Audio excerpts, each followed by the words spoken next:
הייתי רגילה לעבוד כל יום, מ-9 בבוקר עד 7. ואז אמילי נולדה, פתאום אין לך את הזמינות הזאת. פתאום הבעל הוא צריך את הזמן שלו לעבודה, והמעסיק שלך הוא גם רוצה שאת תשקיעי בעסק. אז אם את מצליחה להמשיך להיקרא בין כולם ולהמשיך לעבוד כל יום עד 7, אז עוד 20 שנה תהיה עורכת דין מאוד גדולה ומפורסמת. זה בדיוק זה. ברוכים הבאים לפודקאסט הכביסה המלוכלכת, המקום שמוציא את כל הכביסה המלוכלכת החוצה. אז אני, עורכת דין ספיר צפירה סוקנר, המנחה של הפודקאסט, והיום יש לי אורח סופר מיוחד, מרטין. למה את מי הבאת? כבוד מאוד גדול.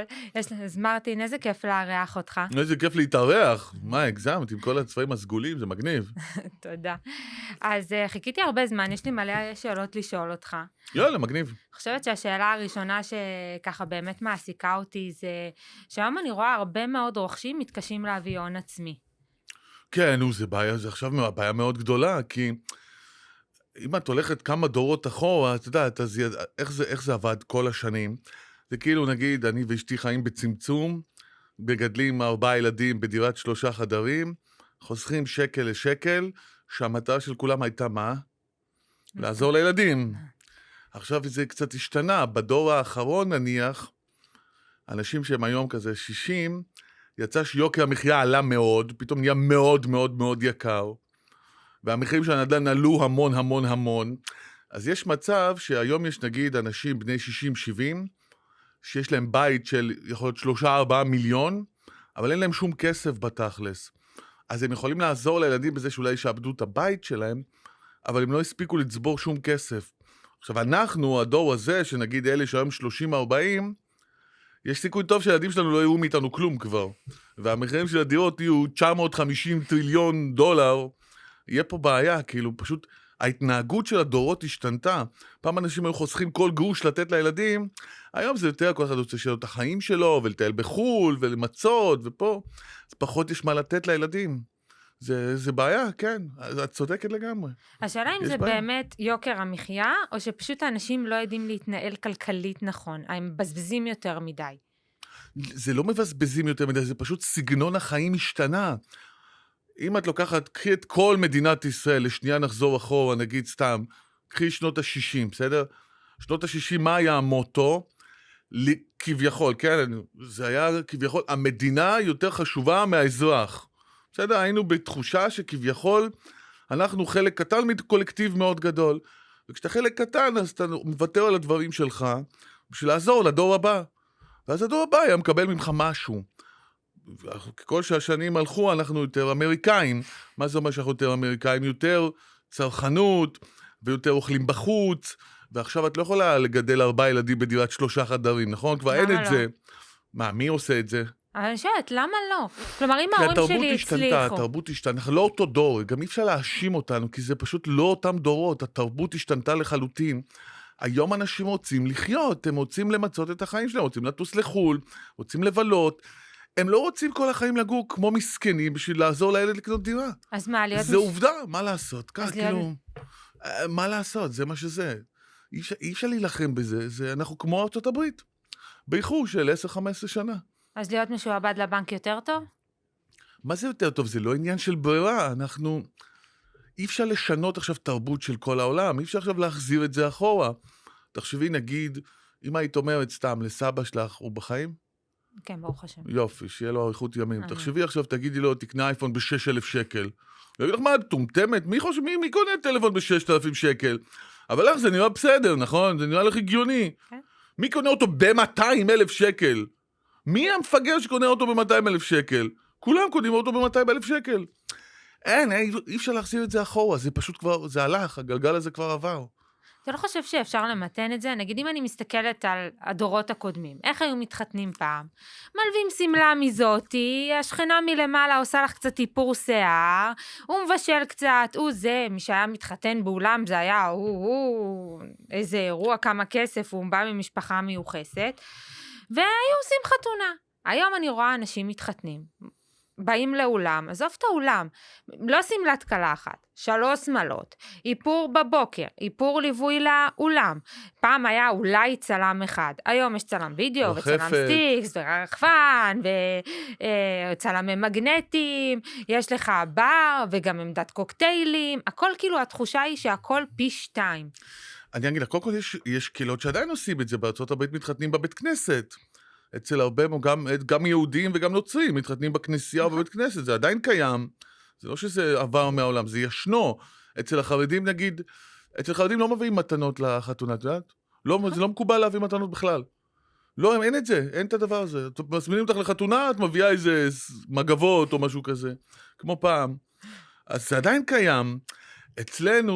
אצלנו, האוכלוסייה הכללית, יש, איך אני אסביר את זה במילים קלות? יש תעשייה ענקית של פרסום ושיווק, שזה החברות, מה שנקרא לזה, החברות הגדולות, שהן פשוט בעזרת משאבים מטורפים של כסף, גורמים לאנשים לצרוך יותר, בשביל שיהיה להם יותר לקוחות. תחשבי שנייה, את רואה טלוויזיה או שאין לכם זמן? יופי. תחשבי איך זה נראה. לא מוכרים דירות, מוכרים סטטוס מגורים, סמל בלה בלה בלה. איך זה נקרא? איכות חיים, לא יודע, כל מיני כאלה. מה הבעיה לקחת בניין, להגיד, זה 5 חדרים, 140 מטר, בנינו הכי טוב שאפשר. צריך את יהודה לוי, ואת סבלימינל, וראיתי יש פרסומת יהודה לוי. נועה קירל, יהודה לוי, רוקד עם טוקסידו בלובי. את אומרת, מה הקשר? כאילו, מה הוא רוקד בלובי? מה יש לו? רוצים למכור יותר, רוצים פשוט למכור יותר. את רואה מכוניות, את רואה איזה רכב סיני, שאחרי 2 הוא התקלקל. איכות, כל מיני מילים כאלה, אף אחד לא מדבר על אוטו כבר, זה כאילו, איכות חיים שמסמלת, בלתי מתפשרת, כאילו כל מיני מילים כאלה שלא מתארות בכלל מכוניות, אלא מתארות כל מיני דברים פסיכולוגיים. יש תעשייה מטורפת של מיליארדים על גבי מיליארדים על גבי מיליארדים, שלא נדע להשפיע עלינו לקנות דברים. ואנחנו כנראה לא יכולים להילחם בנגד זה. אנחנו כנראה שאנחנו לא מסוגלים. אז אולי העבודה יהיה אצלנו. כי נגיד, אחת הסיבות שאבא שלי בא אליי בביקורת, הוא נגיד לא מכיר מה זה בית קפה. אין לו מושג מה זה בית קפה. נכון. את רוצה קפה, תכיני בבית. נכון. את רוצה טוסט, תכיני בבית. אין אצלו דבר כזה להוציא 60 שקל על טוסט, לשלם עוד 20 שקל למשלוח, עוד להוסיף טיפ לזה, להוציא 100 שקל על טוסט. נכון, דפוק לגמרי. אז הוא אומר לי, מה, אחר כך את מתפלאה שאת לא סוגרת את החודש, נכון. או שאת לא יכולה לקחת משכנתה? הוא אומר, בטח שאין לך הון עצמי, תמשיכי לקנות טוסט ב100 שקל, בחיים לא יהיה לך הון עצמי. אז אולי באמת השאלה היא שאנחנו כצרכנים, צריכים לבוא ולהצטמצם, באמת לעשות צרכנות נבונה. קודם כל בטוח שכן, אבל העניין הוא שזה נורא קשה לעשות את זה ברמה הפרטנית, את עם עצמך או אני עם עצמי, זה נורא קשה לעשות את זה, כי אנחנו חיים בהשוואות. הרי מה הכי קשה אצל בני אדם? זה לא כמה כסף יש לי, אלא כמה כסף יש לי ביחס למישהו. בסדר? זה תמיד ביחס למישהו. אז אם לשכן שלי יש מרצדס, אני גם רוצה מרצדס. אתה יכול להגיד מה שאת רוצה. גם אם את בכלל לא מבינה מה זה מרצדס, את רוצה שיהיה לך גם מרצדס. ככה זה. אני אומר לך, אני חוזר הביתה, יש אוטו חדש בחנייה, אוטו טוב כלשהו של מישהו, אני עכשיו הולך לראות של מי זה. גם אם זה לא מעניין אותי בשיט, אני לא מבין ביכוליות כלום פשוט. אולי אני גם צריך כזה. זה בכלל, אתה יודע, זה לא נשלט בכלל. זה כאילו, אנחנו כולנו חיים בהשוואה ביחס לאחרים. אז אם כולם אוכלים טוסטים בוולט, את לבד יהיה לך נורא קשה לשנות את זה. גם אני, שוב, שלא תחשבי שאני מדבר עלייך. מדבר על פרטני, כאילו. צריכה להיות איזושהי תנועה של חזרה לשפיות, שלא יודע, מישהו אמור להוביל אותה. אולי את תובילי את זה. כי ככה זה נורא קשה. להיות לבד, זה שאתה יודע, פרח בשדה קוצים, שלא מזמין אוכל ולא יושב בבתי קפה ונוסע באוטובוס. אני לא יודע איך עושים את זה, באמת. אני חושבת... יש כאלה שעושים, אני לא יודע איך עושים. אני חושבת שהבעיה שאנחנו חושבים שזה משהו קיצוני. נגיד, אצל אבא שלי, אני אומרת לו, אבא, צריך אווירה, צריך כזה לשבת בבר, במסעדה, מדי נכון. פעם. הוא אומר לי, לא הבנתי, מה רע לך בבית? מה, אין אווירה בבית? הוא אומר, אני סבלתי, היינו מזמינים חברים אלינו הביתה. במקום לשלם על פרוסת עוגה 50 שקל, היינו קונים עוגה שלמה ב-70 שקל, וכולנו היינו יושבים, צוחקים, נהנים על כוס קפה. זאת אומרת, מה רע בלשבת בבית? כן, את צודקת, אבל שוב, הדורות הם כבר אחרים. אצלם, שוב, שלא נעשה איזה הכללה, בסדר? ההורים היו, אבא שלך היה חוזר ב-4, אמא שלך הייתה עובדת, אם לא, בדרך כלל גם לא תמיד עובדת, אז הבית תמיד נקי, תמיד מסודר, תמיד יש אוכל, הם מסיימים לעבוד מוקדם, ואין להם מיילים ואין להם טלפונים אחר כך, אז יש להם כוח לנקות, לסדר, להכין, להביא, לקנות ולהזמין אורחים. המשפחה הממוצעת, החבר'ה הצעירים היום, מה קורה? עד שהם חוזרים 6-7, מסיימים ילדים, הבית נראה על האיסטר ולהקתו, צריך לקחת לחוג, בוא נניח חזרתם ב8, בא לך למות מאשר להזמין מישהו הביתה, בא לך למות. את מתחילה לחשוב, מה, עד שהם ילכו, אחר כך צריך לסדר את הכל, אחר כך צריך לנקות את הכל. המחשבה מעייפת אותך, כאילו לא, שוב, לא את אישית, כן? שלא... לא, אתה מתאר סיטואציה מאוד מדויקת. שלא יתפרש שאני מדבר עלייך, זה כאילו כולנו ככה, אני מנסה לחשוב, עכשיו הם יבואו נגיד ב8, ואת נגיד הולכים ב11, ואחר כך צריך לפנות את הכל, ואחר כך צריך גם לנקות לפני, שלא יגידו מה זה, איזה בית מלוכלך. אי אפשר להביא אנשים לבית מלוכלך. עזוב, בוא, עדיף נשאר בבית קפה כבר, וזהו. אין מה לעשות, זה כמו להשוות, לא יודע מה, תפוזים לתפוחים, זה לא, אי אפשר, זה דורות אחרים. אתה חושב שאפשר לחזור לדור ההוא לא. שסיים לעבוד ב4-5? לא, אין שום דרך לחזור אחורה. אין חיה כזאת. אלא שוב, אם תהיה איזושהי תנועת מחאה, שיוביל אותה מישהי או מישהו מאוד כריזמטי, ויסחוף אחריה אחרים, הרבה מאוד אחרים, אולי אז יהיה כן אפשר איכשהו לעשות את זה. ככה כמו שזה, אין שום דרך. אני רואה המון אנשים שהיו שמחים כאילו לחזור לשגרה הזאת של לעבוד עד 4-5, שיהיה איזשהו איזון בין בית לעבודה. נגיד, אני רואה אצלי הרבה מאוד עורכי דין טובים, מוצלחים, לא שורדים. ברגע שיש להם ילד 1 או 2, באיזשהו שלב, החוסר איזון בין בית לעבודה נותנת אותותיו. אז הנה, פגעת בדיוק בנקודה. אז הנה, ממש עשית לי את ההגדרה שחיפשתי הרבה זמן. היום, בן אדם שהוא נחשב מצליח בקריירה שלו, זה הבן אדם שמתגבר על האי איזון הזה, בדיוק מה שתיארת. מי שמצליח לחיות עם האי איזון הזה, ולהגיד זה מה שיש ואני בסדר עם זה, זה יהיה עורך דין מצליח, ומתישהו בשלב כלשהו בחייו יהיה לו, לא יודע מה, ייקח 700 מיליארד שקל לתיק, ויהיה איזה שם דבר, וראינו אותו בכל מקום בטלוויזיה. מי שלא שורד את החוסר איזון הזה, אז הוא או שהוא נשאר למטה, או שמשהו באמצע.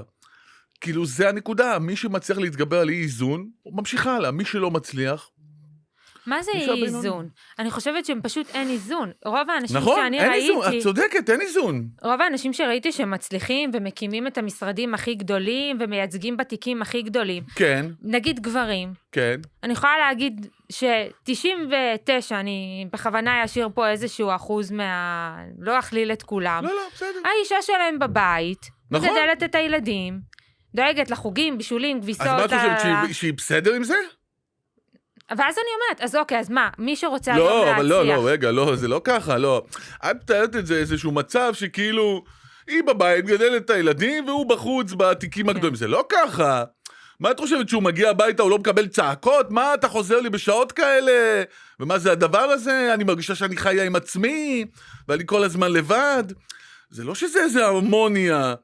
זה פשוט כאילו, הם מצליחים להמשיך, מצליחים להתמודד עם הסיטואציה הזאת, ולהמשיך. זה לא שהכל פה מושלם, נכון שיכול להיות שאשתו לא עובדת, אבל זה ממש לא אומר שזה בסדר מבחינתה. עדיין זה מלחמות עולם, כן? כשהוא חוזר הביתה, או הפוך, כשהיא חוזרת הביתה. זה מלחמות עולם. ואם הם מצליחים להתגבר על זה ולהמשיך, אז בשלב כלשהו יצליח. מה זה להתגבר? כאילו אין דרך לאזן את זה? כאילו מה שאתה אומר... אין דרך לאזן את זה, זה כל הקטע, אין דרך לאזן את זה. איך מאזנים את זה? תראה, אחת הסיבות שאני פה ואני שואלת כל כך הרבה אנשים מצליחים, כי אני מנסה להבין איך מגיעים לנקודת האיזון. אבל עכשיו נגיד עכשיו, לא יודע, יש לי חברה מאוד גדולה, ספיר, תקשיבי, אני חייב אותך, לא יודע, יש לנו פרויקט גדול, 3 חודשים רצוף עכשיו, סביב השעון. מה עושים? זו שאלה. אני חווה את זה על בשרי, תחשוב שאני, לפני שאמילי נולדה, הייתי רגילה לעבוד כל יום, מ-9 בבוקר עד 7. זה היה ההגדרה. נכון. וכמובן, יש פגישות, יש נכון. כנסים, ואז אמילי נולדה, פתאום אין לך את הזמינות הזאת. להיות נכון. מתי שצריך, כמה שצריך. אז מה עושים? ואז אתה, כמו שאתה אומר, מתחיל מלחמה. בדיוק. פתאום הבעל הוא צריך את הזמן שלו לעבודה, והמעסיק שלך, מושך, הוא גם רוצה שאת תשקיעי בעסק. ואז אוקיי, קצת סבתא, קצת סבא, קצת בייביסיטר, אבל אתה נקרא בין כולם. אז אם את מצליחה להמשיך להיקרא בין כולם, ולהמשיך לעבוד כל יום עד 7, אז עוד 20 שנה תהיה עורכת דין מאוד גדולה ומפורסמת. זה בדיוק זה. אתה אומר, אין דרך להגיע לשם בלי להקריב. אין דרך. איך? תסבירי לי, אולי אני לא יודע, תסבירי לי. כן, או שינוי תפיסתי של התרבות, שאני לא רואה איך זה הולך שוב, יכול להיות, אולי את תהי זאת שתוביל את התנועת מחאה הזאת, שתחזיר אותנו לשפיות. כרגע, כאילו, את לא יכולה להילחם כאילו, לא לבד את הולכת לנצח את זה. לא, ברור, אבל השאלה, כאילו, הסיבה שהגענו לכאן היום, מה הסיבה הרי בעבר זה היה. האישה הייתה יכולה להרשות לעצמה להישאר בבית, מבחינה נכון, כלכלית. נכון. והגבר היה כן מצליח לפרנס לבד. נכון. אז איך הגענו לסיטואציה שמזה אנחנו הגענו למצב שאנחנו היום? כי הסטנדרט השתנה. פעם היו מגדלים 3 ילדים בדירת 2 חדרים, ו3 ישנו באותו חדר. נראה אותך עושה את זה היום. זה לא אפשרי יותר. והאישה שהייתה בבית הייתה מכינה את כל האוכל. היום האישה עובדת, אין לה כוח, אין לה זמן להכין אוכל, צריך לקנות את הכל. החיים נהיו מאוד יקרים. בוא נקרא לזה סוג של, בוא נקרא לזה המערכת, ניצלה את זה שגם האישה הולכת לעבוד, בשביל לייצר לה עוד כל מיני דברים שהיא צריכה לקנות בכסף שלה. עזבי, סיפור ארוך. לא ניכנס לזה, זה כבר משהו ארוך מדי. כן, אני תמיד שומעת את הסיפורים האלה, מה, אנחנו לקחנו משכנתה, 10 שנים נכון, שילמנו הם לקחו משכנתה. משכנתה, 10 שנים, אבל המשכנתה הייתה 200,000. נכון, ואני אומרת, אני היום אני מטפלת בהמון הסכמי מחר. איזה 1,000,000 שקל זה המינימום שאני רואה. נכון, תראי, אבל שוב, בדירות שקנו אז ב-200,000 שקל, את לא תגורי בהן היום. את לא תהי מוכנה לגור בדירה כזאת. קחי את השיכון הכי מגעיל בפתח תקווה, ובואי תגורי שם. אני לא יודע איפה זה, אבל... אבל דירות שפעם היו יותר גדולות מהיום. אני מדבר איתך, הבניין רכבת כזה, הארוכים האלה, לכי תגורי שם עכשיו. ולא צריך להוריד את הסטנדרט. שוב, לבד אי אפשר. אי אפשר. יש קטע, בכל מה שקשור לכסף, שיש רק למעלה, אין למטה. תמיד אפשר רק לעלות, אף פעם אי אפשר לרדת. יכול להיות שזה הבעיה שלנו. אי אפשר לרדת. למה אי אפשר לרדת? למה? כי ירידה זה נחשב כישלון. אם את יורדת ברמת החיים זה כאילו כישלון. תחשבי עכשיו סתם לדוגמה, יש לכם 2 מכוניות, פתאום השכנים יוצאים בבוקר, יש רק אוטו אחד. ספיר נוסעת באוטובוס. מה זה? מה קרה להם? מה, אין לה עבודה? מה קרה להם? מה, אין להם כסף? מסכנים? נוסעת באוטובוס? אי אפשר לרדת ברמת חיים. יש אך ורק למעלה. אולי צריך לעשות טרנד חדש, למי יש יותר בחשבון בנק. כן, אבל שוב, אבל צריך להיות פה איזה משהו שהוא גדול, זה לא ברמת הבן אדם אחד שנלחם עכשיו מול כולם, זה צריך להיות איזשהו משהו שסוחף את כולם. אבל בוא נראה אם זה יקרה. עכשיו שאתה בעולם השיווק, אתה מרגיש את זה יותר? באיזה מובן? שאלה להילחם על התשומת לב של הצופים, על מי שנמצא מאחורי המסך? תראה, בישראל הכל נורא עמוס, בכל התחומים. אני מניח שחלק מזה אחד, כי יהודים הם יזמים מטבעם, ואנחנו כולם פה יהודים. והדבר השני זה שבתור שכירים היום קשה להרוויח מספיק. אז כל מי שחושב שהוא יכול לעשות משהו מעבר, אז הוא לכל הפחות מנסה לעשות משהו מעבר. אז איפה זה מורגש הכי הרבה? מקצועות שבהם אין תנאי סף להיכנס שהם נורא גבוהים. נגיד סתם, להיות עורך דין, אתה צריך 4 שנים, ומבחנים, והסמכות, והתמחות. אז עדיין יש מלא עורכי דין, אבל לא בלי סוף. תחשבי מקצועות שאין בהם שום סף כניסה, נגיד מתווכים, כמה מתווכים יש? בלי סוף. יועצי משכנתאות, בלי סוף. מאמנים עסקיים, קואוצ'רים, כל מה שלא מצריך תנאי כניסה, יש בלי סוף, בלי סוף. ואין שם, זה נורא קשה להצליח במקצועות האלה, כי אתה יכול להיות הקואוצ'ר או היועץ משכנתאות הכי טוב בעולם, אבל התחרות היא כל כך גדולה, היא פשוט עצומה. אין שום דרך להוכיח שאתה טוב או לא טוב. אין שום דרך. כולם אומרים, אני הכי טוב, אני הכי זמין, אני עשיתי הכי הרבה פרויקטים, כבר זה שחור. נכון, אבל תחשבי, נגיד, בוא ניקח 50 שנה אחורה, בפתח תקווה היו 5 עורכי דין, 10 עורכי דין, אז ההורים שלך עבדו עם ספיר, ואחר כך את המשכת לעבוד עם ספיר, והילדים שלך יעבדו עם ספיר, העורכי דין. עכשיו בפתח תקווה יש לא 10, יש אלפים, אז זה נהיה מסובך. אז איך באמת מצליחים לבלוט בעולם השיווק עם התחרות הכל כך גדולה? כמה שיותר שיווק וכמה שיותר פרסום. אתה אומר, מי שצועק יותר חזק, ישמעו אותו יותר? כמובן. נגיד, את עכשיו עורכת דין מדהימה, אני מדבר איתך כאילו, אלוהים ירד מהר סיני, נגע בך כך ואמר, תקשיבי, את תהיה עורכת דין בהשראה אלוהית, בסדר? ברמה כזאת. אבל את לא עושה פרסום, לא משווקת שום דבר, אף אחד לא יודע מי את, אז כאילו יש פה גאונות עצומה שמחכה להתגלות, אבל איך מישהו אמור לדעת שהיא קיימת? ואז את מתחילה לפרסם, ועושה תמונה שלך עם יד של אלוהים נוגעת בך, ומתחילה להריץ את זה, ופתאום אומרים, וואו, בוא נשמע מעניין, ומה זה? אומרת שיד אלוהים נגע בה, אולי שווה ללכת לפגישה. כלומר, בלי השיווק ובלי הפרסום הנורא מסיבי, אף אחד לא ידע שיד אלוהים נגע בך. אני הולכת לעשות את זה, תמונה עם יד של אלוהים נגע. לא, אני בטח, ירד אלוהים בכבודו ובעצמו, ירד מהר סיני ואמר, ספיר, אני בוחר בך, כזה. אבל שוב, אם אף אחד לא יודע שאת נורא מוכשרת, זה לא יעזור. אני מדמיינת את התמונה הזאת, היא קוראת, וביחד עם זה יושב לי פה מלאך שאומר לי, חוקי האתיקה, ספר חוקי האתיקה, את צריכה להתלבש בצורה נאותה, אסור לך לעשות דברים שמביכים את המקצוע. באמת, איך עושים שיווק שיש לך כל כך הרבה חוקים מגבילים? היה עורך דין אחד, עשה כזה סרטון עם הידיים, העמידו אותו לוועדת משמעת. אבל עדיין הוא עושה את אותם הסרטונים עם הידיים. נכון, ואני אומרת, היום אין לך יכולת באמת לעשות איזה משהו יצירתי. אתה צריך להתלבש בצורה ייצוגית, אתה לא יכול למשוך תשומת לב עם הלבוש, אתה צריך לדבר בצורה מאוד מכבדת ומקצועית, אתה לא יכול לעשות סרטונים משעשעים. היום אתה עושה, איך אני רואה? סבלנות לזה. מה שתמיד תופס בדברים כאלה, מה שאני הכי זה סיפורי לקוחות. סיפורי לקוחות, אם את מספרת את זה בצורה יפה ומרגשת ונוגעת בזה, אנשים מתים על זה, מתים על הדבר הזה, מתים. ופה גם לא צריך שום דבר פרובוקטיבי, לא צריך שום דבר, את פשוט מספרת על כל מיני לקוחות שהיו לך. זה תמיד עובד. ולא צריך בשביל זה שום דבר מיוחד, לא צריך ידיים, לא צריך כלום. מותר לספר על לקוחות, לא? תראה, אתה בלי שם, כאילו. בלי שם. לא ברור, בלי שם, בוודאי. כמובן שהלקוח יכול לא לאהוב את זה, אבל... לא, אבל מספרת בלי שמות, וזה מספרת מקרה כלשהו. וואי, היה לי מקרה עם לקוח, נו. הוא שנה מחפש דירה, מהלקוחות האלה שזה לא טוב לי וזה לא טוב לי, סוף סוף מצאו את דירת חלומותיהם, באים אליי, מאושרים, יאללה בואי תתקדמי, עוד עשה להם, טוב איפה האישור העקרוני? נו. אז עשה לי, איזה אישור? עשה לו, האישור מהבנק שמראה שאתם יכולים לקבל משכנתה. אז הוא אומר לי, איזה אישור?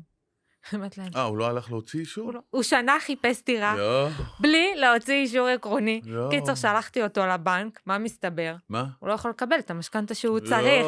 עכשיו אני אומרת לו, אז טיפ, לפני שאתם הולכים לראות דירות, ומבזבזים מלא אנרגיה, שנה שלמה? אישור עקרוני למשכנתה. עכשיו, באמת, באים אליי הרבה לקוחות ואומרים לי, מה לעשות? אין להם מושג. איך מתחילים את התהליך הזה? איך מתחילים את התהליך משכנתה? יש בדיקה ממש פשוטה שאפשר לעשות. זה הדברים הכי בסיסיים בעולם. אנחנו רוצים לקחת משכנתה, 1,000,000 שקל, בסדר? אנחנו הולכים לפי החישוב הכי מינימלי. 100,000 שקל זה 500 שקל לחודש, בסדר? כלומר, 1,000,000 זה 5,000 שקל לחודש. וואו. כן. וואו. חישוב בסיסי. ואנחנו יודעים שאני צריך להרוויח פי 3 מהתשלום החודשי. אז אם אני ואשתי מרוויחים לפחות 15 נטו, בגדול אנחנו בסדר, אין פה איזה משהו מיוחד. אם אנחנו יודעים שאין איזה, את יודעת, איזה משהו שהוא בעייתי, לא יודע, בעיות BDI כלשהן, צ'קים, עיקולים, הוצאות לפועל, או שיש הרבה הלוואות, כלומר, זוג סטנדרטי, שאין לו איזה משהו מיוחד, אם הוא צריך משכנתה של 5, צריך 15 נטו, זה כל הסיפור. לא יותר מדי. בגדול, זה הבדיקה הכי ראשונית שעושים. ברגע שעשינו את זה, מגישים בקשה למשכנתה, היום אפשר לעשות את זה אפילו באינטרנט, זה כל כך קל, רושמים משכנתה בדיגיטל, יש את כל האתרים של כל הבנקים, נכנסים ל2-3, מגישים בקשה, 3-4 ימים מקבלים אישור עקרוני, והולכים לקנות בית, זה הכל. שום דבר מסובך, באמת קל. ומה קורה נגיד אם בן אדם מגיע אליך לקוח, עובד בעבודה מצוינת, יש לו רצף תעסוקתי, משכורת באמת מטורפת, מצא דירה, בא ממש בהליכים אחרונים של המשא ומתן, בא לחתום, אבל יום לפני החתימה, הבוס שלו מביא אותו לחדר, אומר לו, תקשיב, אני מתנצל, לאור קיצוצים, אנחנו נאלצים לפטר אותך. איזה באסה, וגם יש עכשיו מלא תהליכים כאלה, במלא חברות יש עכשיו פיטורים. בהייטק? כל המחלקה הולכת הביתה. נכון, תשמעי, יש פה בעיה, אז אם הוא עובד במקום פרטי, אז פשוט מבקשים מבעל הבית עוד חודש. אני בתהליך משכנתה, כאילו תן לי עוד חודש אחד, עד שנסיים את התהליך, ואז הכל בסדר, אנחנו נפרדים לשלום. אם אפשר, כן, או תמיד זה אפשר. אם זה מקום תאגיד, אז מן הסתם פחות יש איתו את הוויכוחים האלה. אז פשוט צריך למצוא משהו אחר, ולהביא אישור שמתחילים לעבוד במקום אחר כלשהו. ואיך זה באמת משפיע? אם אני באה אל הבנק ואני אומרת, תראה, א', בהייטק זה מורכב יותר. נכון. בדרך כלל יכול לקח להם גם שנה למצוא עכשיו מקום עבודה, נכון. עם אותו שכר שהיה להם במקום הקודם. נכון. אז כאילו מה, הוא צריך לוותר על הדירה? כי הרבה מהדירה... יש בעיה, אם אין את היכולת להביא אפילו איזשהו אישור שאתה מתחיל לעבוד אצל מישהו בחודשים הקרובים, זה באמת בעיה. אולי אפשר להביא ערבים או משהו בסגנון, אבל זה כן, זה באמת בעייתי. כאילו הבנק, גם אם עכשיו הוא מראה שהוא עבד 10 שנים, ויש לו משכורת של 50,000 שקל, ושהוא היה עובד מסור והכל, הבנק יעשה לו בעיות. אבל תראי, אני בתור הבנק, בסופו של דבר, אני מבחינתי, אני גם כפוף לנהלים, יש טופס נורא מסודר, שצריך לרשום בו משכורת חודש ינואר, משכורת חודש פברואר, משכורת חודש מרץ. מה אני רושם שם? אני צריך לרשום 0, נכון? כן. יש לי גם בעיה, גם אם אני רואה בן אדם שהוא נורא לכאורה עבד ב100 עבודות מצוינות, ובטוח הוא ימצא משהו מצוין בהמשך. אני גם כפוף לתקנות ולהחלטות, אני לא יכול לעשות מה שאני רוצה. כן, זו סיטואציה בעייתית. באמת סיטואציה בעייתית. אוקיי, מה קורה? במיוחד שעכשיו יש גלי פיטורים, כאילו כל יומיים, בעייתי, את צודקת. אז כמו שאתה אומר, מה קורה אם הוא היה חותם על ההסכם, ואחרי שבוע הבוס שלו היה אומר לו, אתה מפוטר? איך זה היה משפיע על המשכנתה? זה היה מבטל את המשכנתה. אז הוא היה מנסה למצוא כמה שאתה מהר, עבודה אחרת כלשהי. מה זאת אומרת מבטל את המשכנתה? ברגע שאתה מקבל... ואם נגיד הוא היה מצליח להביא קצת מההורים מפה, וסוגר את ההחזר החודשי? לא קשור להחזר החודשי. אבל מאיפה ישולם חודש הבא? מה זאת אומרת הבנק מבטל? הבנק יכול לבטל ככה משכנתה? כן. יש כבר שעיבוד, יש כבר הכל. לא, אבל רגע, אבל המשכנתה היא מאושרת בתנאי שאני מרוויח 10,000 ואשתי מרוויחה 10,000. אם התנאים האלה לא מתקיימים, גם המשכנתה לא מתקיימת. אז מה הבנק אומר פתאום? תחזירו לי עכשיו הכל ביום בהיר אחד? כן, מבוטל. מה זאת אומרת? בוודאי, מבוטל. אז מה קורה עם כל האנשים האלה שפוטרו יום אחד בקורונה, במלחמה? אז או שמביאים ערבים, נגיד מביאים הורים או מישהו כזה שיכול לשלם, אחים, אחיות, או שמחכים טיפה, מנסים למצוא עבודה אחרת. אז כמה זמן הבנק נותן לך צ'אנס למצוא עבודה אחרת? מה זה נותן לך צ'אנס? נתקדם ברגע שתביא עבודה אחרת. כלומר, באותו רגע תחזיר את כל... אבל כבר קניתי את הדירה, כבר הכסף עבר למוכר. אין בעיה, הכל בסדר, אז תבקשי מזה שקנית ממנו קצת זמן, תן לי 1-3 להתארגן, ודבר איתנו עוד 1-3 כשאתה רוצה עבודה. בעולם שלי זה הפרה יסודית של ההסכם. לא, זה ברור שזה הפרה יסודית, אבל מישהו קנה ממך דירה, והוא פיטרו אותו, מה הוא יכול לעשות?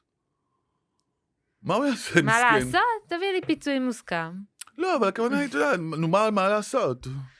זה גם סיטואציה שקורית בחיים. וואו. איזה... אז יש כאלה שיש להם משפחות, שאפשר להביא, אפשר רבים, ויש כאלה שלא. ומה עושים אם לא? אז פשוט אתה נמצא בהפרה, משלם את הפיצוי מוצאים מוסכם. עבודה כלשהי פחות טובה. נכון, אבל נגיד, בן אדם שגם ככה לא היה מרוויח טוב. מההתחלה הרוויח את ה-10, נגיד. אני לא נגיד שאנשים שזה לא טוב, כן, אבל נגיד היה מרוויח 10, עכשיו הוא צריך לרדת ל-8-7, בשביל למצוא מקום עבודה. כן? אז אם ה-8-7 זה מספיק, אז סבבה. אם זה מספיק לחישוב של ההכנסה למשכנתא, אז בסדר, אז ירוויח כמה חודשים 8-7, אחרי זה יחזור לחפש עבודה יותר טובה. ואיך הבנק רואה את זה, נגיד שעבדתי במקום עבודה מסוים, ובדיוק איך שאני הולכת לקחת משכנתא, אני התחלתי עם מקום עבודה במקום אחר. לא, זה בסדר, כי זה, יש... פעם זה היה נורא מקובל שאנשים עובדים באותו מקום 100 שנה, זה השתנה כבר, זה לא ככה. נכון. אז היום זה יותר מקובל שאנשים מחליפים כל שנה עבודה. להפך, היום את אומרת למישהו, מה, אתה כל שנה מחליף עבודה? בטח, כי כל שנה השתפר כאילו התפקיד. השתפר הכסף, התפקיד, אז כאילו עכשיו זה כבר נהיה מקובל. כן, גם הבנקים רואים את זה בעין יפה. מה יש להם לעשות? מה הם יכולים לעשות? ברור שהם מעדיפים מישהו שעובד 40 שנה באותו מקום, אבל כבר אין כאלה. נכון. הם כבר כמעט לא קיימים. חוץ מהדור של ההורים, מי את מכירה היום גיל 40 ומטה שעובד 40 שנה באותו מקום? כן, אבל עדיין, לא יודעת, אני מהניסיון שלי היה לי כזה שהחמיצה פנים על זה שהיא... כמעט, אז מאיפה אני... יש את החשש הזה שפתאום יפטרו אותי. לא, אני מבין, אבל זה מה יש. זה כאילו, זה הדור. היא יכולה להחמיץ פנים, יכולה לא להחמיץ פנים. This is what it is. אנשים לא רוצים לעבוד 40 שנה באותו מקום. רוצים להיות חלק מהזמן עצמאיים, ולעבוד בוול, ולעשות פה, ולעשות שם, ובמקביל כן לעבוד, לא לעבוד, מה לעשות? אז הבנקים יצטרכו להתאים את עצמם, זה החיים היום. אגב, אתה חושב שיש הבדל בין מישהו שהוא עצמאי לשכיר בלקיחת משכנתא? לא, תלוי איזה תחומים, מה זה? אם זה עצמאי, תחשבי נגיד, עורך דין עצמאי, בסדר, עורך דין עצמאי זה אמור להיות, סך הכל זה בסדר, כי הוא לא צריך פה, אין לו איזה הוצאות מטורפות, אין לו עכשיו 100 עובדים לממן, אין לו קומה בעזריאלי לשלם, הוא משלם את המשכורת שלו, של הפקיד שעוזר לו וכאלה. זה מבחינתי עסק די יציב. מה זה משנה אם הוא שכיר או עצמאי, הוא לא צריך פה איזה כסף גדול. אבל אם עכשיו אתה אומרת, מפעל, יבוא, מסין, 100 מיליונים באוויר, זה עסק מסוכן, כן. פה אני אדאג הרבה יותר. אז מה עושים במצב הזה? איך הבנק כאילו מבטח את עצמו? יש אנשים שזה המומחיות שלהם, בודקים את הדוחות, מבינים כמה זה, מה המחזור, מה הרווח, חברה הזאת, יש כאלה, יש להם כמה חברות, עוסק מורשה, ועוד חברה, ושותפות. צריך פשוט מכירים את הדבר הזה, איך זה עובד. כן. מכירים את התחומים, יודעים מה יותר מסוכן, מה פחות מסוכן. יש תחומים שלא נוגעים בהם בכלל, למשל. כן, הרבה פעמים שאנחנו לוקחים את המשכנתא הזה, שאנחנו עדיין צעירים, והרבה פעמים גם בתחילת זה המשכנתא הראשונה, אבל העצמאות. זאת המשכנתא הראשונה. נכון. את זאת לוקחים כשהכל טוב. במשכנתא הראשונה לכולם הכל טוב. איפה זה מתחיל להסתבך במשכנתאות הבאות? אם אחר כך תרצי לשעבד את הבית, לקחת איזה הלוואה, לסגור חובות, או בעסקי זה מאוד נפוץ, שמשעבדים את הבית למלא דברים, להשים כסף לפה ולהביא סחורה ולהביא זה, שם זה כבר נהיה הרבה יותר מסובך. במשכנתא הראשונה בדרך כלל כולם ילדים טובים. זה גיל 20-30 כזה, זה כולם בסדר. כן, אבל מה קורה שמישהו עצמאי, הוא בתחילת הדרך? אתה יודע איך זה, הקשיים של ההתחלה, שאתה עדיין העסק לא מכניס בצורה קבועה. דווקא מבינים את זה, דווקא מתחשבים. כן, מבינים את זה. מבינים שזה שנה ראשונה, שנה שנייה, בסדר, זורמים עם זה. באמת מבינים את זה. תראה, יוצא לי להתנהל לא מעט עם בנקים. תמיד זה מרגיש לי שיש להם איזה צ'קליסט. יש להם צ'קליסט. מתקופת המנדט. נכון. שהם עדיין לא התקנו אותו. נכון, יש צ'קליסט מתקופת המנדט, כן. ואז הם באים עם דרישות סופר הזויות. נכון, אבל זה הדרישות הראשוניות. אם הם יבואו עם הצ'קליסט מתקופת המנדט, אז לא יהיה אף לקוח. לא יהיה לקוחות פשוט, אף אחד לא יעמוד בצ'קליסט הזה. כבר אין לקוחות שעומדים בזה פשוט. אז הם מתגמשים. מה הדרישה הכי הזויה שבנק נתן לך? יש משהו שתמיד חוזר, שמשגע לי את המוח. נגיד, יש אנשים שעברו כמה מקומות עבודה, או התחילו, היו עצמאי, שכיר, דילגו וזה. מבקשים מסמך שנקרא דוח מעסיקים. את יודעת מה זה דוח מעסיקים? טוב מאוד שאת לא יודעת. באתר של ביטוח לאומי, אפשר למצוא דוח, שמע את כל המקומות עבודה שעבדת בהם אי פעם. אם עבדת בפיצה בגיל 13, זה רשום. כל המקומות עבודה שעבדת בהם אי פעם, אם היית מלצרית בסנוקר, או היית מוכרת לימונד, הכל כולל הכל. משהו קיצוני, כאילו, את יודעת, פתאום את נזכרת בכל הילדות. אז מבקשים את הדוח הזה, לראות כאילו שעבד כל המקומות עבודה שעבדת בהם אי פעם. משהו הזוי. עכשיו, את אומרת, בסדר, נו, זה לא סיפור. אז מה את צריכה להביא את זה? זה באמת לא סיפור, את נכנסת לאתר של ביטוח לאומי, עושה הרשמה, מוציאה את הדוח. עכשיו תחשבי מישהו בן 60, פחות טכנולוגי, זה עכשיו על האיסטר ולהקתו, זה עכשיו לחצות את ים סוף להביא את הדוח הזה. כן, זה לא כזה פשוט כמו שזה נשמע. עד שהוא נרשם לאתר, עד שהוא מבין איפה הוא נמצא, קוד, סיסמה, להוציא, זה לא כזה פשוט. מעניין, משהו שלנו נראה מאוד טריוויאלי, איך פתאום זה הופך להיות... זה לך נראה טריוויאלי, כי את כבר חיה בעולם הזה. יש אנשים שלא יודעים לעשות את זה, יש אנשים שאת מבקשת לו תדפיס עובר ושב, הם נוסעים לכספומט להביא אותו. וואו. כן, הולכים לכספומט, להוציא עובר ושב. זה לא, זה פשוט מי שצעיר, זה כבר נראה לו כאילו מובן מעצמו. אבל זה לא. אנשים לא יודעים להפיק עובר ושב. אני חושבת שזה לא החלק המורכב. החלק המורכב זה ההתנהלות מול הבנק. הם לא זזים. הם לא זזים. יש בעיה, גם עם הבנקים יש בעיה, כי הבנקים כעיקרון הם בתוכנית ארוכת טווח להיפטר מכל העובדים ומכל הסניפים.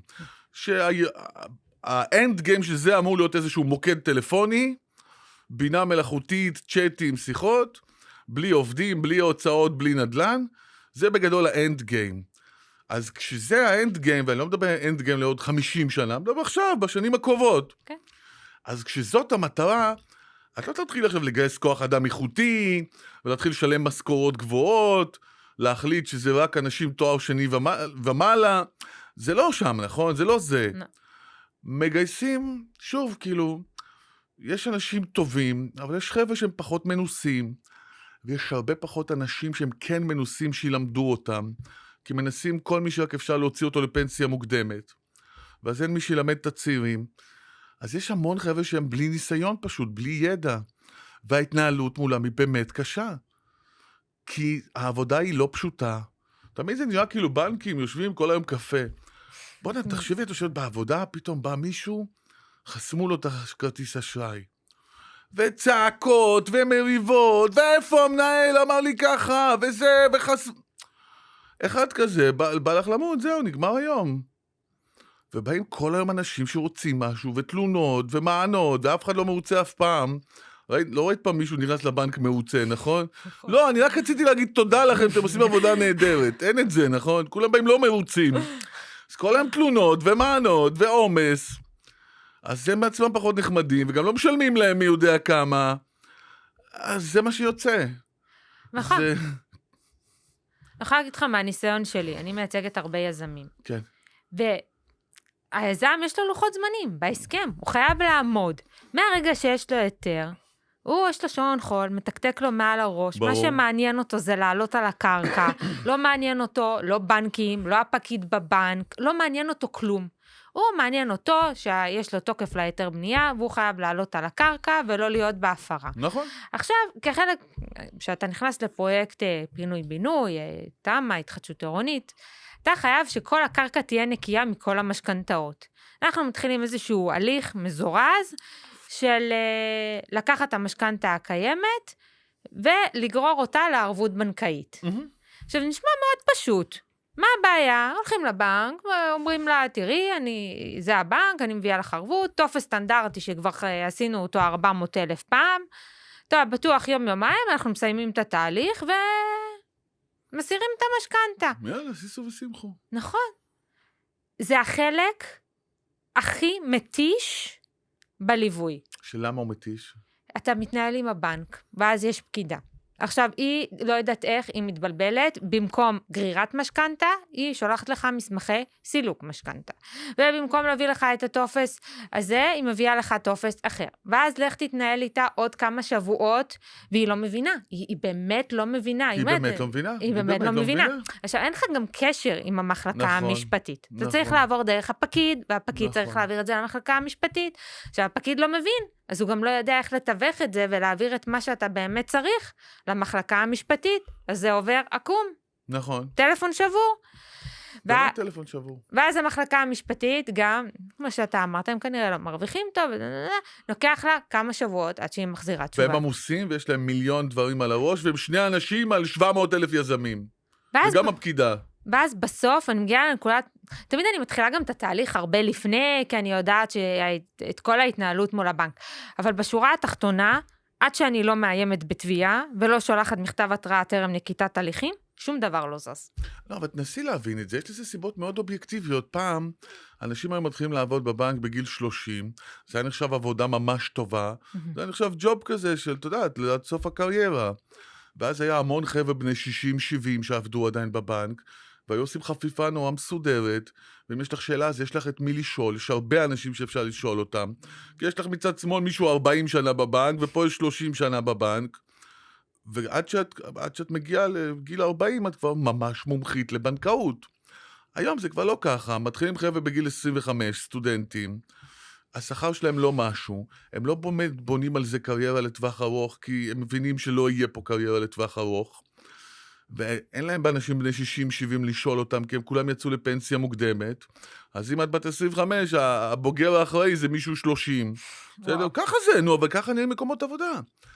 ואז בא ספיר עם איזה יזם, ומתחילה לשלוח לך מכתבים עצבניים, ואת עושה את הכי טוב שאת יכולה. זה מה שזה. זה פשוט מה שזה. אז כאילו אתה אומר, אין מה לעשות. אין תמשיך מה את זה לעשות. האסטרטגיה. אין מה לעשות. גם אתה הרי מטפל במקרים מורכבים. אתה לא אותו דבר בדיוק. אין מה לעשות. ככה? לא, אותו דבר בדיוק. בדיוק אותו דבר. מה, הם לא רוצים, בואי, לא משלמים מספיק. אין באמת אופק כאילו קידומי. כי אין פה, בואי, איפה יש פה? אין פה לאן יותר מדי להתקדם. המשכורות לא טובות, כל הם צועקים עליך. מה את רוצה כאילו שמי יבוא לעבוד שם? באים סטודנטים, הרוב סטודנטים. כן, אתה בונה גם על קשרים. אני זוכרת, השגתי מספרי טלפון של מנהלי בנקים וזה, ועד שאתה מתקשר אליהם, הוא כבר לא שם. הוא כבר לא שם, בדיוק. היום גם יש את כל הנדידה לשוק החוץ-בנקאי שצריך אנשים טובים. אז כל המנהלים, אני אקרא לזה, מנהלי הביניים, כולם עוזבים. יש בעיה של העברת ידע, כי פשוט העיפו את כל המבוגרים. נכון. וברגע שהעיפו את כל המבוגרים, אז נשארו רק חבר'ה מאוד צעירים ולא מנוסים. אגב, איילת רוסק עשתה פלאים. היא הייתה לתפקיד מאוד בכיר בבנק ירושלים, והיא עכשיו הקימה את כלל. נו, בסדר גמור. כן? למה לא? בסדר, אנשים מתקדמים. זה מדהים, היא נקחה את כל הידע שהיא צברה, והיום היא אחת אבל תראי, אם את מפטרת את כל ה-50 ומעלה, כי את רוצה להוציא אותם כי המשכורות שלהם גבוהות, אז את נשארת עם מסגרת עבודה שהמבוגרים בזה, בני 40. Okay. אז איך באמת יועץ משכנתאות נותן יתרון במקום הזה? יועץ משכנתאות, תראי, מאיפה הגיע המקצוע הזה יועץ משכנתאות? יש שורה ענקית של מקצועות, שהם היו פעם מה שנקרא, שירתו את האלפיון העליון, ואחר כך זלגו לאוכלוסייה הכללית. אז אחד מהם זה יועץ משכנתאות. לפני 30 שנה לאף אחד לא היה יועץ משכנתאות.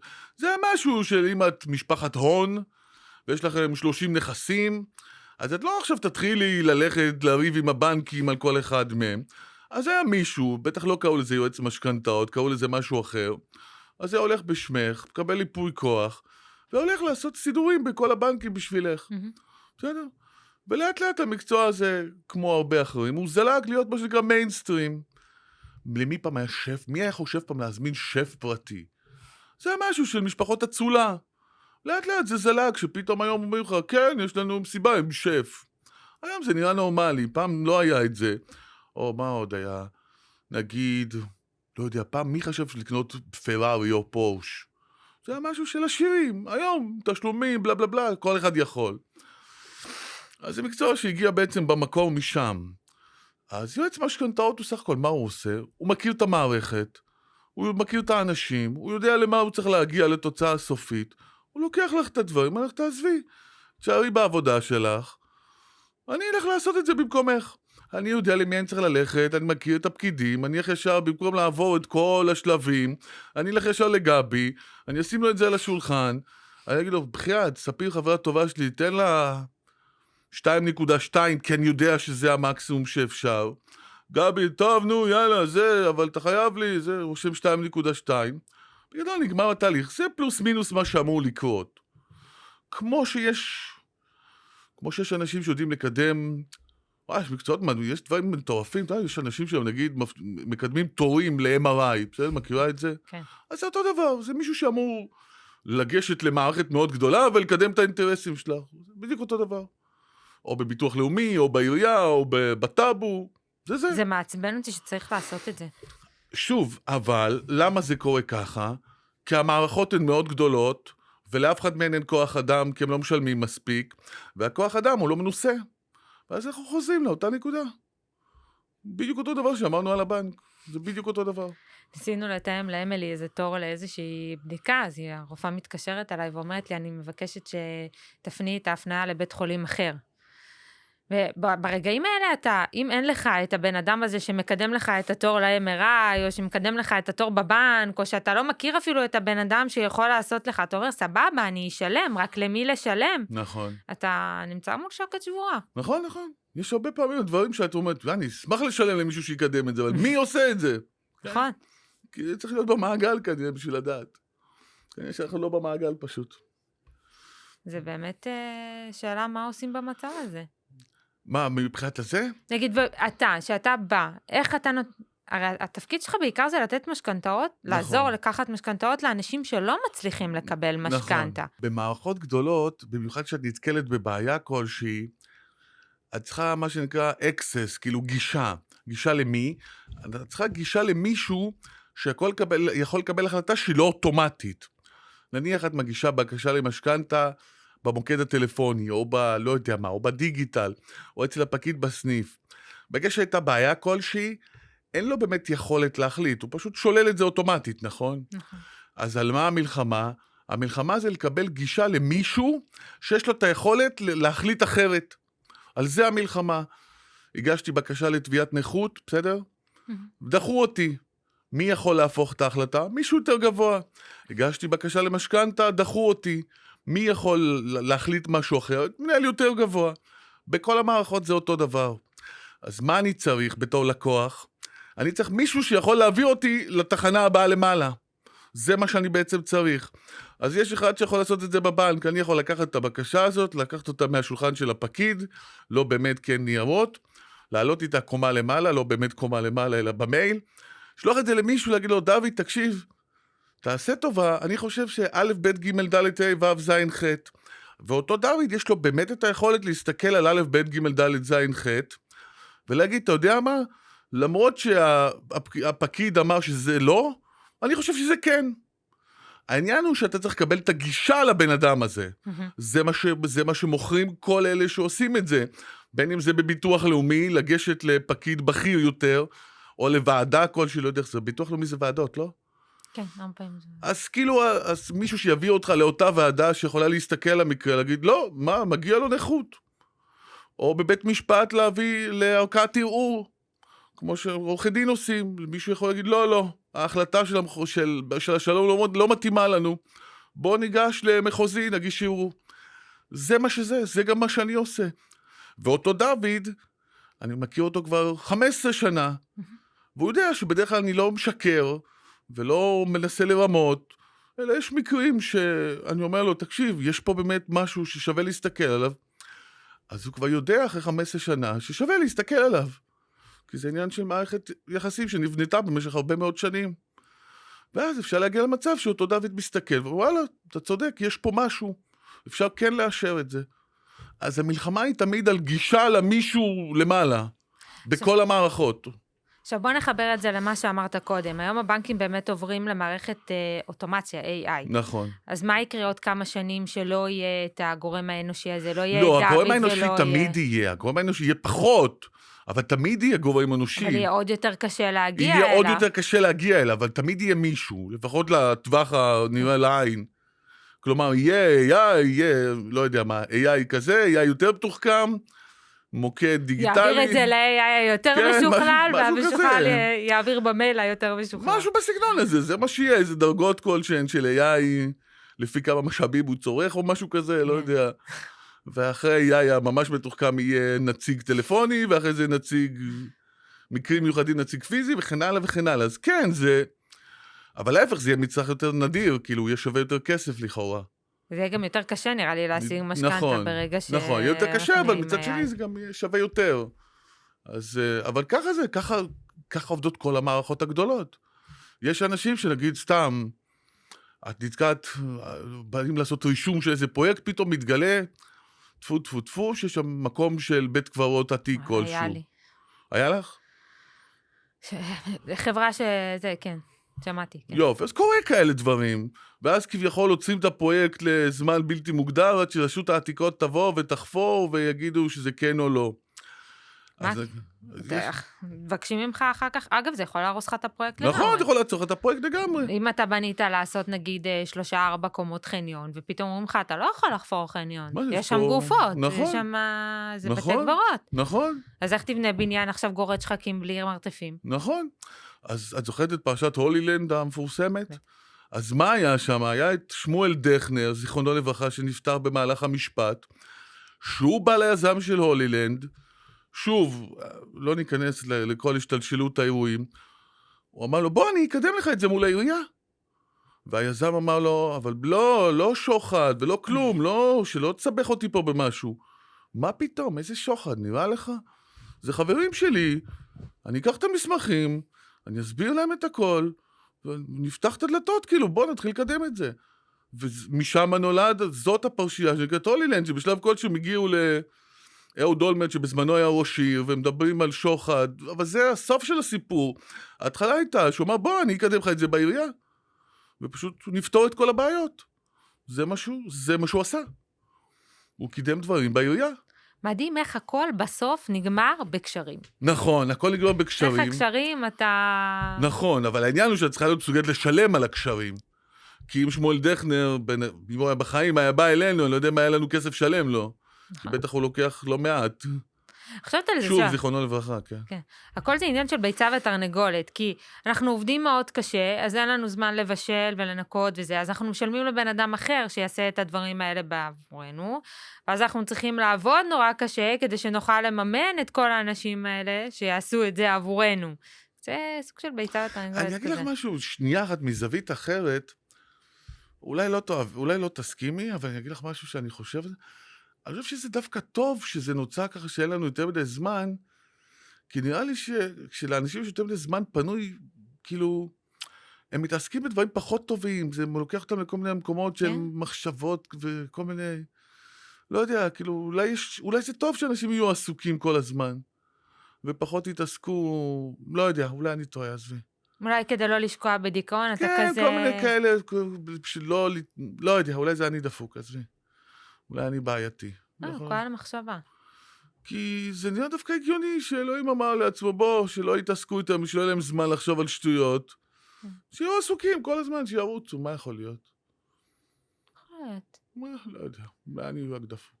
יש לך מקרים שאתה בא ואתה אומר, אני יכול לגרום, כאילו, לגרום לבנק לאשר את המשכנתה, אבל כאילו, אחי, גדול עליך, עזוב. ברור, כל הזמן.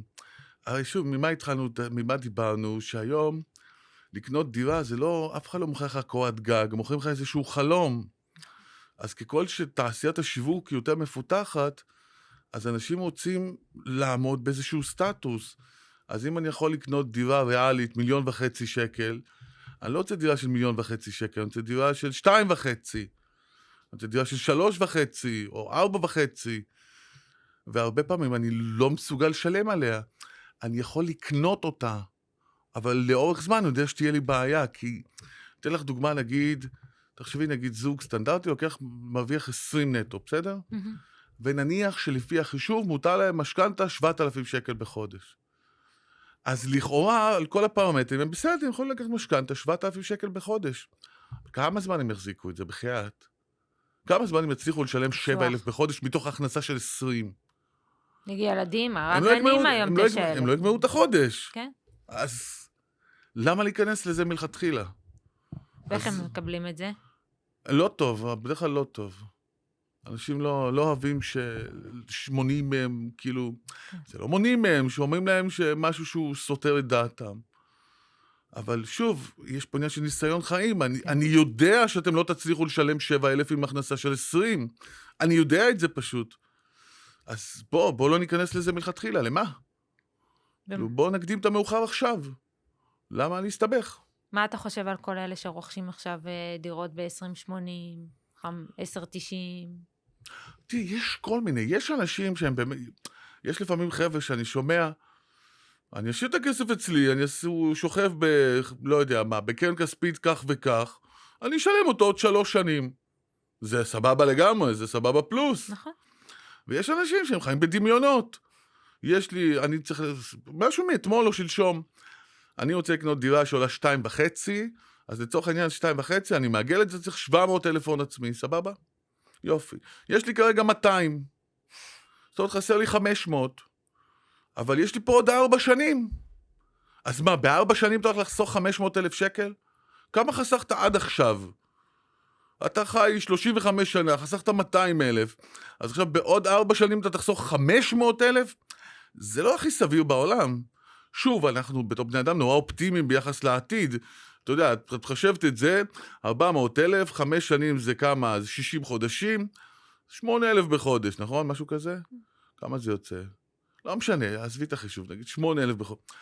אבל בן אדם אתה עוד מעט בן 40, עוד לא חסכת 200,000 שקל, אז עכשיו כאילו עכשיו אתה תתחיל לחסוך 8,000 בחודש? אז איפה היית עד עכשיו? כנראה שלא היית יכול לעשות את זה. אז אין סיבה שזה יקרה דווקא עכשיו. זה. עכשיו, אתה מדבר על הרבה מקרים שאתה כבר יודע מה הסכום של הדירה. כן. אז אתה יודע גם להתנהל כלכלית, להגיד, אוקיי, אני צריך משכנתה ככה וככה, אבל מה קורה אם בא אליך בעל קרקע? הוא אומר לך, תקשיב, אני רוצה לבנות וילה. כן. עכשיו, אני יודע כמה עלה הקרקע, אני יודע כמה יעלה לי פחות או יותר האגרות, אבל ברגע שאתה עולה לקרקע, יש הרבה משתנים לא ידועים. הרי יש מלחמה וקורונה ומחסור בחומרי בנייה, ויוקר המחיה, ופתאום יש מחסור באיזה חומר. עכשיו, כאילו, היום יכול להיות שעלות בנייה היא 10, 15 למטר. מה, שנתיים האחרונות אנשים התחילו עם הצעת מחיר כלשהי מקבלן, ותוך כל שבוע היא עלתה הצעת מחיר. התחילו במיליון, ואז אחרי שבוע זה נהיה 1,200,000, 1,400,000, זה כאילו עלה מדי שבוע. זה ממש עלה מדי שבוע. אז מה עושים? איך מתכננים? אז יש עכשיו גל עצום של אנשים שבנו בתים, והגיעו למשכנתאות 4 מיליון שקל, והם יצטרכו למכור את הבתים. באמת? כן, מה יעשו? מה הם יעשו? כי זה פשוט, בזמן שהם בונים את הבית, זה הלך והתייקר. נכון. תוך כדי עבודה. בוא, גם המלחמה היא ארוכה. נכון, הכל בסדר. אז כאילו הם התחילו עם תכנון של 2 מיליון, וסיימו עם 4 מיליון. עד כדי כך? כן, פי 2? כן.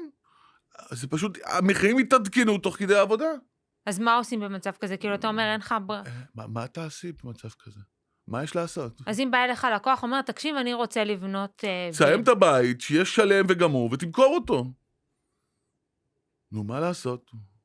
לא, אבל עכשיו מישהו שבתחילת הדרך, עדיין לא... הרכבת עדיין לא יצא מהרציף. לא לבנות. לא לבנות? לא לבנות. עדיף לקחת מקבלן? לא לבנות. אני תמיד אומר לאנשים משהו ממש פשוט. אם אתה לא מגיע מתחום הבנייה, ואתה יודע להביא סחורה בזול, לא יודע, נגיד סתם, את קבלן שלד, ואת יודעת להביא את ההוא של הברזל, ואת הזה של האבנים, ואת הזה של הזה, אם את לא מאלה, אין מה, לא צריך לבנות. באמת? כן. זו דעתי, מותר לי. לא, ברור, אני כאילו מנסה להבין, אבל... כי אי אפשר, לא מצליחים לעמוד, קובעים תקציבים, ולא עומדים בהם בכלל אפילו לא קרוב. אז איך יזמים עומדים בתקציבים? יזמים זה משהו אחר, ליזם יש צוותים ואדריכלים, ויש לו ליווי בנקאי, והבנק יעצור אותו, והזה יעצור אותו. אנשים פרטיים זה לא ככה. פתאום אתה רוצה שיש כזה, ואתה רוצה קצת יותר יקר, ופתאום אתה רוצה עוד נקודת חשמל, והמחיר של זה עלה, ושל זה עלה, ושל זה עלה. עכשיו את כבר באמצע. מה, את יכולה לעצור באמצע? אי אפשר לעצור באמצע, באמצע זה הכי גרוע, כי את לא לפה ולא לשם. נכון. אז את כבר מנסה להגיע עם זה לסיום, בשביל למכור את זה בתור שלם. אז אני חושב שמי שמגיע, שהוא לא מהענף, או לא קשור לענף הזה, לדעתי לא שווה לגעת בזה פשוט. לא בתקופה שהמחירים כל רגע עולים. אנחנו חיים במדינה שהמחירים כל רגע עולים, אתה אף פעם לא... לא, אבל ספיר זה ממש עולה תוך כדי העבודה. אני יודעת. זה שיגעון. אני חושב שאפשר לוותר על זה לחלוטין. אז אם ככה למשפט סיום, מה היית כן רוצה להגיד לצופים בבית? טיפ ככה... לחיות, לקנות ולחיות בהתאם למה שהם יכולים, ושהם יצליחו שיגידו לנו איך עושים את זה. זה מה שאני רוצה. מרטין, היה לי העונג לארח אותך. לא, היה לי העונג להתארח. תודה רבה.